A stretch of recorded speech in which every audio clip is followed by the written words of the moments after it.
음, 이번에는 그 10일, 20일 발치직시 임플란트에 대해서 얘기를 해보겠습니다. 10일, 20일은 지금 그 많이 흔들려서 불편하다는 주소로 오셨는데 이게 치석에 의한 건지는 좀 잘 모르겠고 어쨌든 어태치먼트가 굉장히 비정상적인 상황이고 심한 골 흡수가 있어서 이를 빼고 임플란트를 진행하기로 했습니다.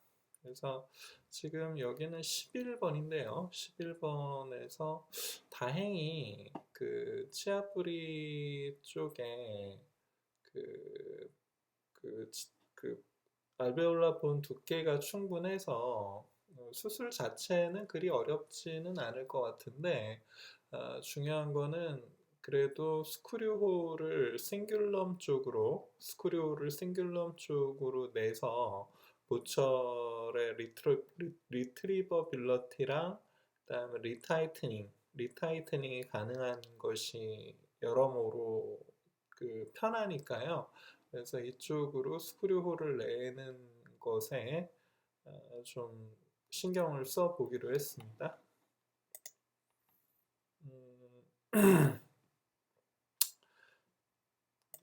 여기는 이제 21번인데요. 21번도 마찬가지죠.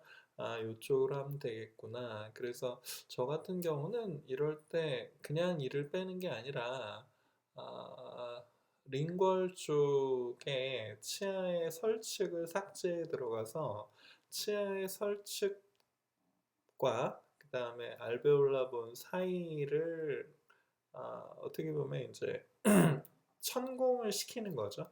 천공을 시켜 들어가서 드릴링을 하고 드릴링을 다 한 다음에 그 다음에 이제 발치를 하는 게 더 편할 때가 많죠.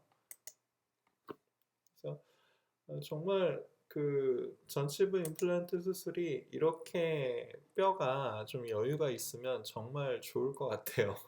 그래서 여기서 픽스처를 꽤 긴 거를 CT상에서 시뮬레이션을 해봐도 정말 광활한 뼈를 확인할 수가 있습니다.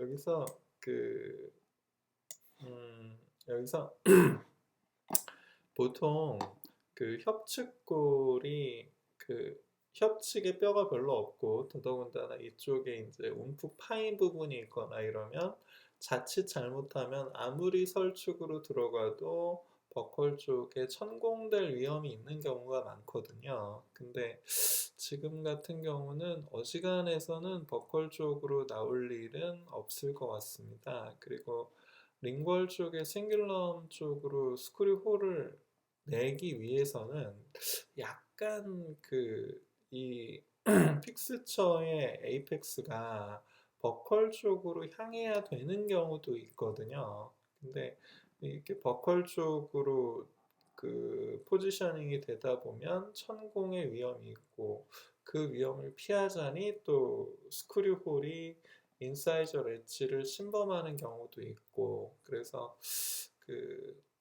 여러모로 진퇴양난인 경우가 있는데 이런 지금 케이스는 매우 나름 행복한 증례라고 볼 수도 있겠습니다.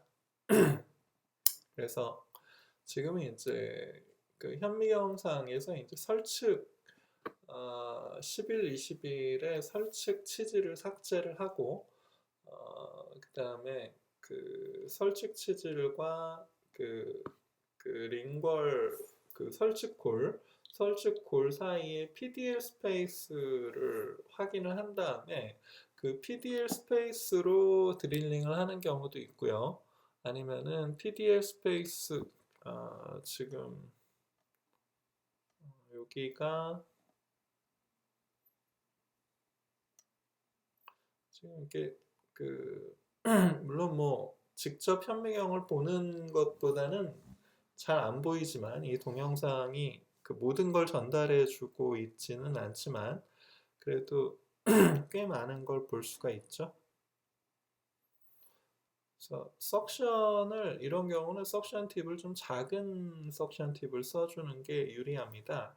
그 끄트머리 그 저쪽 깊숙한 곳에 그 석션을 잠깐 하고 석션이 빠지는 순간 그 순간적인 시야가 중요하기 때문에 그 석션이 좀 작은 게 좋죠. 여기 보면은 지금 이 석션이 다 되진 않았지만 어쨌든 여기서 그 조금 석션이 좀 부족하네요. 그 전에 잠깐만. 네, 여기서 약간 1분 48초니까 요 정도면 좋겠네요. 여기서 여기가 그 치아의 설측이고 요 바깥이 이제 페리오돈티움이라고 설측골과 TDL 뭐 이런 거라고 볼 수가 있겠죠. 그래서 그 좀 더 설측으로 많이 밀고 싶으면 이 치아 치아 설측의 이 설측을 공략하고요. 드릴로. 이것보다는 좀 더 그 협축으로 위치해도 되겠다 싶을 때는 이쪽을 치질을 드릴을 사용해서 그 뚫고 내려가는 경우도 있죠. 그런 거는 이제 그 좀 그때그때 선택을 하시면 될 일이니까요. 그래서 다시 한번 보죠. 그래서 대략적인 그 수술의 느낌은 이렇거든요. 그래서 여기 어디 좀 하면 되겠다 싶어서 그 드릴링을 대략 이니셜 드릴을 한번 그 넣어서 지금은 이제 그 설측 치즈를 천공시키는 거죠. 설측 치즈를 뚫고 들어가서 그 에이펙스 쪽에 뼈랑 만나는 거니까 그래서 이렇게 해서 그 어쨌든 그 치아를 발치하기 전에 그 대부분의 그 본 캐버티 프리퍼레이션을 끝내면 되죠. 그래서 그 인접치 2번, 2번의 싱귤럼을 참고로 해서 그 싱귤럼 쪽으로 1번의 싱귤럼 쪽으로 스크류 홀이 나오는 거를 고려를 해서 근데 이렇게 여유 있는 경우는 별로 없고요. 보통은 이제 그 링궐 코텍스를 그 설측뼈에 링궐 코텍스를 뚫어버린다라는 생각으로 설측에 치우쳐야 겨우 이제 겨우 버컬 쪽에 약간의 여유를 확보하는 그런 아주 열악한 경우가 많죠. 지금 이런 경우는 이제 이 경우는 뭐냐면 그 드릴을 넣고 CT를 찍었는데 이제 환자가 일관된 위치를 지키지 못하고 유지하지 못하고 이렇게 머리가 흔들린 경우죠. 머리가 흔들려서 어디가 어딘지 잘 모른단 말이에요. 그럴 때는 이제 그냥 과감하게 새로 재촬영을 하면 되는데 이 경우는 워낙 뼈에 여유가 있어서 그냥 참고만 하고 요 정도이겠구나. 이게 드릴이 두 갈래로 보이더라도 그냥 뭐 이 정도면 뭐 큰 문제 없겠다 싶어서 진행을 했습니다. 근데 좀 크리티컬한 경우에는 그냥 진행하면 안 되고 다시 촬영을 해야겠죠. 어차피 콘빔 CT의 방사선 노출량은 그렇게 큰 거는 아니니까요. 그래서 이제 이니셜 드릴을 확인하고 그 다음에 그 드릴을 그 두 번째, 세 번째 뭐 코티컬 드릴 뭐 이런 걸 써서 이제 그 드릴링을 진행을 하면 되겠죠. 심지어 폭도 넓지만 길이도 여유가 있어요. 그래서 이 경우는 굉장히 여유가 있습니다. 근데 여기 드릴링을 진행할 때 옆에 치아에 이 핸드피스의 헤드가 걸리면 안 되잖아요. 그래서 걸리지 않도록 임플란트 핸드피스를 이리저리 돌려주는 거죠. 뭐 예를 들어 10시 방향, 뭐 7시 방향, 5시 방향 이렇게 임플란트 핸드피스를 돌려주는 게 어떻게 보면 임플란트 수술에서 그 가장 핵심적인 내용이기도 하죠. 그래서 임플란트 드릴링이라는 게 드릴을 자기가 원하는 방향으로 진행하면 되는 거잖아요. 근데 진행을 하려다 보니까 어디에 걸린다. 그러면 당연히 피해 줘야죠. 그래서 드릴링을 할 때 드릴이 안정적으로 전진을 해야 되잖아요. 안정적이지 못하면은 그 드릴링한 공간을 믿을 수가 없죠. 그래서 안정적이려면 핸드피스 헤드가 걸리지 않도록 해라. 핸드피스 헤드뿐만 아니라 뭐 이쪽, 뭐 이런 쪽이 걸리지 않도록 한다. 뭐든지 어떤 술식이든 간에 상식적으로 대부분 설명이 되는 거죠. 그래서 이런 식으로 드릴링. 이게 몇 번째 드릴인지는 잘 모르겠지만 그 울스템 서지컬 키트는 1, 2, 3 키트가 있고 1, 2, 3 키트가 있고 1, 2, 2 키트가 있어요. 근데 1, 2, 2 키트는 테이퍼 드릴이고 1, 2, 3 키트는 스트레이트 드릴이거든요. 근데 임플란트의 식립 깊이를 편하게 술자의 의도대로 심고자 하실 분들은 1, 2, 2 키트는 좀 피하시고 1, 2, 3 키트 그것도 1, 2, 3 키트 중에 심플 키트를 쓰시는 게 아마 좋으실 거예요. 예전 심플 키트 중에도 예전 키트 그러니까 스타퍼 같은 거 쓰지 않는 그런 게 더 낫지 않나 이렇게 생각을 합니다. 자, 이제 코티컬 드릴까지 해서 가이드 드릴, 두 번째 드릴, 세 번째 드릴 해서 4.0 직경 임플란트 넌엑스 TS3 넌엑스 타입의 TS3 픽스처를 심으려고 하고요. 드릴링은 끝냈고 이제 지금 남아있는 드릴에 의해 삭제되지 않고 남아있는 협측의 11, 21 잔존 측은을 이제 빼야 될 때죠. 잔존 측은을 뭐 발치는 뭐 이렇게 어려운 건 아니고 대신에 이제 좀 뭐 간단하게 하려면 이제 이미 설치기 없기 때문에 그냥 툭툭 치면 말렛 같은 걸로 툭툭 치면 그렇게 어렵지 않게 나올 때가 많죠. 이게 얼마나 어트라우마틱한지는 잘 모르겠지만 저는 이렇게 발치하는 걸 좋아합니다.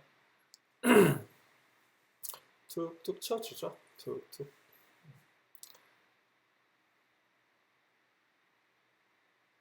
이 환자분이 상당히 고령이고 당뇨도 있으시고 여러 가지 그래도 좀 조심을 해야 되기 때문에 그, 발치잭신은 즐겨 하는데 이미디어트 로딩은 굳이 진행하지는 않습니다. 환자가 두세 달만 좀 참아줄 수 있으면 이미디어트 로딩은 안 하죠. 풀마우스라면 몰라도 부분적으로 몇 개 하는 거는 굳이 할 필요는 없는 것 같아요.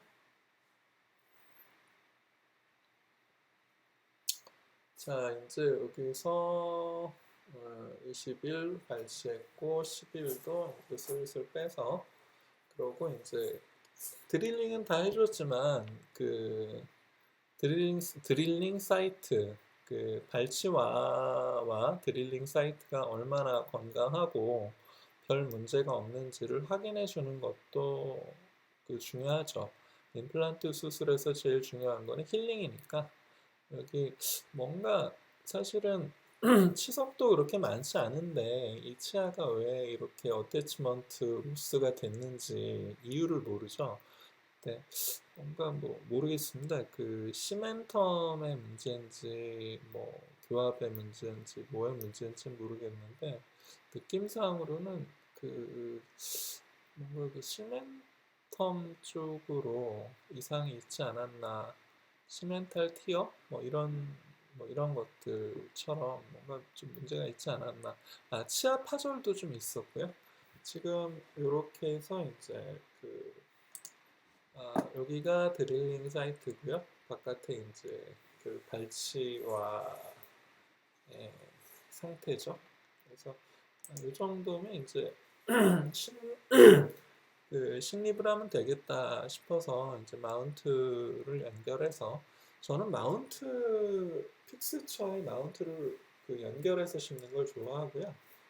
마운트가 있어야 또 그 최종 고철의 그 어번먼 위치와 방향을 체크하기 쉬우니까 계속 강조하듯이 스크류홀을 그 싱글럼 쪽으로, 그래서 약간 음, 협설로는 맞는 것 같고 근원심으로 약간 치우쳤나 뭐 이런 느낌도 있긴 한데 고철적으로 뭐 크게 무리는 없을 것 같습니다. 그래서 이렇게 해서 이 정도 한 진지발라이트 한 7mm, 6mm에서 7mm 정도 되게 치유된 치은을 기준으로 한 6mm에서 7mm 정도 되게 이제 식립을 했고요. 그리고 제일 중요한 건 골 이식이 아니라 제일 중요한 건 블러드 클롯이죠. 그래서 블리딩이 충분히 돼서 블러드 클롯이 그 소켓을 채워주는 게 가장 중요하죠. 그다음에 이제 여기서는 초기 고정은 충분했거든요. 30뉴턴이 넘었으니까. 그래서 사실 안 잡아줘도 되지만 그냥 습관적으로 약간 잡아서 이제 그 혹시 풀릴 때 픽스처까지 딸려오는 일이 없도록 그렇게 하는 습관이 있고요. 여기서는 조금 덜 물려서 이거 약간 안 물리는 그 겨우겨우 물리는 이쪽에서 잡아주는 게뭐 그렇긴 했는데 그 제거하는데 큰 무리는 없었습니다. 그다음에 커버 스크류는 그 약간 꽤 깊게 심었기 때문에 뭐이 정도는 괜찮겠지 하면서 한 1.5mm 정도 픽스처 위에 튀어나오는 그 커버 스크류 미디엄이죠, 오스템에서는. 그래서 미디엄 정도를 그 체결을 했습니다.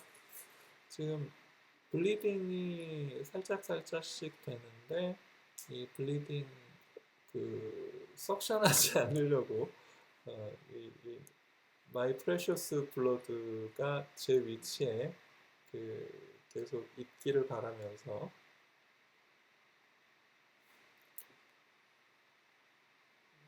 고정이 적지 않았기 때문에, 고정이 확실했기 때문에 혹시 뭐 문제가 생기면 힐링을 연결하면 되긴 하는데 뭐 굳이 그럴 필요도 없고 그냥 이게 쭉 해서 완전히 그냥 덮이고 그 사이에 한 두세 달 정도는 템포러리 RPD 상태로 써도 별 문제 없는 거니까요.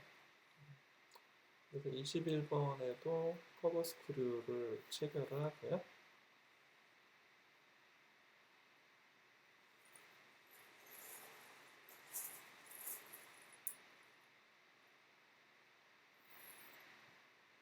그리고 여기서 이제 꺼즈 바이트를 하고 가실 때 꺼즈에 의해서 좀 이 블러드가 너무 이렇게 흡수되는 것도 좀 그래서 저는 약간 웨트한 상태로 유지되는 걸 좋아해서 그 꺼즈에 약간의 물을 묻혀서 4시간 정도 꺼즈 바이트를 시키고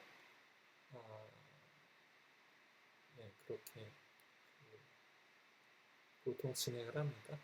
약간 블러드가 부족한가 해서 살짝 저어주고요.